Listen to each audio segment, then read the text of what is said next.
ఓం శ్రీ మహాగణాధిపతి నమః. శ్రీ గురుభ్యో నమః. వృశ్చిక రాశి వారికి జనవరి 18, 1, 2026 నుంచి 31, 1, 2026 వరకు వీరికి ఎలా ఉండబోతుందో ఇప్పుడు మనం వివరంగా తెలుసుకోబోతున్నాము. ముఖ్యంగా తృతీయ స్థానంలో కుజ మరియు యొక్క రవి భగవానుల సంపూర్ణ బలం మీకు కొనసాగుతుందని చెప్పవచ్చును. దీంతో ఉద్యోగంలో రంగంలో మీ గొప్ప మార్పులు కనిపించబోతున్నాయి. ఉద్యోగస్తులకు కొత్త బాధ్యతలు, మంచి గుర్తింపు రావడం అనేది ఖాయం. పై అధికారులతో సంబంధాలు మెరుగుపడతాయి. మీ కష్టం గుర్తించి పదోన్నతి లేదా కొత్త బాధ్యత మీకు అప్పగించే అవకాశం స్పష్టంగా ఉంది.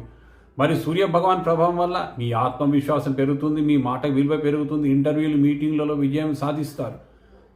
మళ్ళీ కుజుడి యొక్క అనంతమైన శక్తి ఎలాంటి ఫలితాలు ఇస్తాయి? మీ లోపల శక్తిని బయటికి తీసుకొస్తుంది. పోటీలో మీరు ముందుంటారు. కొత్త ఉద్యోగ ప్రయత్నాలు చేస్తే సానుకూల ఫలితాలు లభిస్తాయి. సహోద్యోగులతో సంబంధాలు ఇప్పుడు మరింత బలపడతాయి. టీమ్ సపోర్ట్ విపరీతంగా పెరిగిపోతుంది. ఆఫీస్ వాతావరణం మీకు అనుకూలంగా మారుతుంది. మొత్తం వృశ్చిక రాశి వారికి కొత్త మంచి ఉద్యోగ అవకాశాలు స్పష్టంగా ఉన్నాయి. కెరియర్లో ఎదుగుదల ఖాయం. ఇది మీ టైం. ఈ శుభ ఫలితాలు మిస్ కాకండి. వృశ్చిక రాశి వారు తప్పకుండా వినాలి. మరియు మీరు మా ఛానల్ని సబ్స్క్రైబ్ చేయాలి, షేర్ చేయండి, మరి లైక్ చేయండి.